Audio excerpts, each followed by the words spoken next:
கரூர் மாவட்டத்தில் 3084.95 ஏக்கர் இனாம் நிலங்களை பதிவு செய்ய பதிவுத்துறை விதித்திருந்த தடையை நீக்கியதை எதிர்த்து வழக்கு தொடரப்பட்டுள்ளது. அண்மைச் செய்தியாக பார்த்து வருகிறோம். பதிவுத்துறை விதித்திருந்த தடையை கரூர் மாவட்ட ஆட்சியர் நீக்கியதை எதிர்த்து வழக்கு தொடரப்பட்டுள்ளதாக தமிழக அரசு பதிலளிக்க உத்தரவு பிறப்பிக்கப்பட்டுள்ளது. சம்பந்தப்பட்ட நிலங்கள் யாருடைய பெயரில் உள்ளன என்பது குறித்து தமிழக அரசு பதிலளிக்க உத்தரவு பிறப்பிக்கப்பட்டுள்ளது. தகவல்களோடு இணைகிறார் எமது செய்தியாளர் சல்மான். வணக்கம் சல்மான், இது குறித்த விரிவான தகவல். சேலத்தைச் சேர்ந்த ராதாகிருஷ்ணன் என்பவர் சென்னை உயர்நீதிமன்ற மதுரை அமர்வில் ஒரு பொதுநல வழக்கு ஒன்று தாக்கல் செய்திருந்தார். அதில் கரூர் மாவட்டம் அருள்மிகு பாலசுப்ரமணிய சுவாமி கோவில், அதேபோன்று கல்யாண பசுபதீஸ்வரர் கோவில் உள்ளிட்ட கோவில்களுக்கான 15 கிராமங்களில் உள்ள 3084 ஏக்கர் நிலங்களுக்கு பதிவுத்துறை தரப்பில் தடை விதிக்கப்பட்டிருந்தன. கோவில்களுக்கு சொந்தமான நிலங்களை பாதுகாக்க வேண்டும் என்ற அடிப்படையில் இந்த இனம் நிலங்கள் தடை செய்ய பட்டியலில் சேர்க்கப்பட்டு பாதுகாக்கப்பட்டன.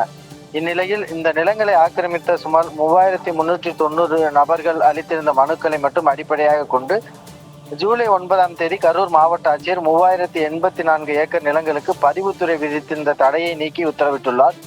இது இந்து சமய அறநிலையத்துறை ஆணையர் மற்றும் அரசின் முன் அனுமதி பெறாமல் கோவில் நிலையங்களை பத்திரப்பதிவு செய்ய வழிவகை செய்கிறது எனவும், இது இந்து சமய அறநிலையத்துறை சட்டத்தின் பிரிவுகளுக்கு எதிரானது, கோவில் சொத்துக்களை பாதுகாக்க வேண்டிய சட்டப்பூர்வ கடமையை அதிகாரிகளே மீறி செயல்பட்டுள்ளனர்.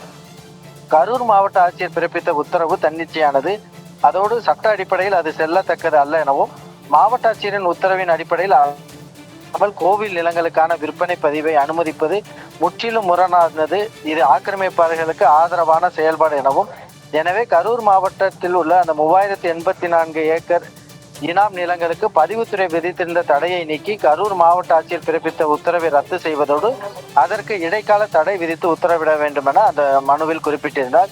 இந்த வழக்கானது நீதிபதிகள் CV கார்த்திகேயன், சக்திவேல் ஆகிய இரு நீதிபதிகள் கொண்ட அமர்வு முன்பாக இன்று விசாரணைக்கு வந்தபோது மனுதாரர் தரப்பில் ஆஜரான வழக்கறிஞர், கரூர் மாவட்ட ஆட்சியர், கரூர் மாவட்ட இந்து சமய அறநிலையத்துறை இணை ஆணையர் மற்றும் சென்னை இந்து சமய அறநிலையத்துறை ஆணையர் ஆகிய மூவரும் ஒரே நாளில் தடை உத்தரவை நீக்கி உத்தரவு பிறப்பித்திருக்கிறார்கள் என தெரிவிக்கப்பட்டது.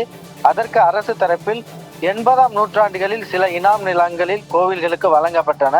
1965 மற்றும் 67ஆம் ஆண்டுகளில் ரயாத்து வரி பட்டாக்கள் வழங்கப்பட்டு பலருக்கு மாற்றியும் விற்பனை செய்யப்பட்டது எனவும், அதன் அடிப்படையில் எழுந்த பிரச்சனைகள் தொடர்பாக கோவில் இனாம் நிலங்களை பதிவு செய்ய தடை விதிக்கப்பட்டது. அது தொடர்பாக விசாரித்ததில்தான் 60 ஆண்டுகளுக்கு மேலாக மனு அளித்த நபர்கள் அங்கு வசிப்பது முன்பே செட்டில்மெண்ட் தாசில்தார்களால் ஏற்கனவே இது உறுதி செய்யப்பட்டிருப்பதும், அதன் அடிப்படையில் பிறருக்கு விற்பனை செய்து பல பதிவுகள் நடந்திருப்பதும் தெரிய வந்தது. அவர்கள் கோரிக்கையின் அடிப்படையிலே தடை நீக்கப்பட்டது எனவும் தெரிவிக்கப்பட்டது. அதேபோன்று சமீபத்தில் உயர்நீதிமன்றம் ரயாத்து வரி பட்டாக்கள் உரிமைக்கான சான்று என உத்தரவிடப்பட்டுள்ளது. கோவில்கள் தரப்பில் பேசிய வழக்கறிஞர்கள், ஏற்கனவே மனுதாரர் இந்த கோவில் அறங்காவலர் செயல் அலுவலர் நியமனம் தொடர்பாக வழக்கு தொடர்ந்தார். அதையடுத்து நீதிபதிகள் சம்பந்தப்பட்ட நிலங்கள் யாருடைய பெயர்கள் உள்ளன என்பது தொடர்பாக கரூர் மாவட்ட ஆட்சியரிடம் ஏற்கனவே தரவுகள் இருக்கும் நிலையில் அது தொடர்பாக அவர் பதில் மனு தாக்கல் செய்யவும், வழக்கு தொடர்பாக தமிழக அரசு தரப்பில் ஜூலை 29ஆம் தேதி விரிவான பதில் அறிக்கை தாக்கல் செய்யும் உத்தரவிட்டு வழக்கை ஆகஸ்ட் 11ஆம் தேதி பிற்பகல் 3 மணிக்கு ஒத்திவைத்து உத்தரவிட்டிருக்கிறார்கள். ஜனனி, தங்களுடைய விரிவான தகவலுக்கு நன்றி சல்மான்.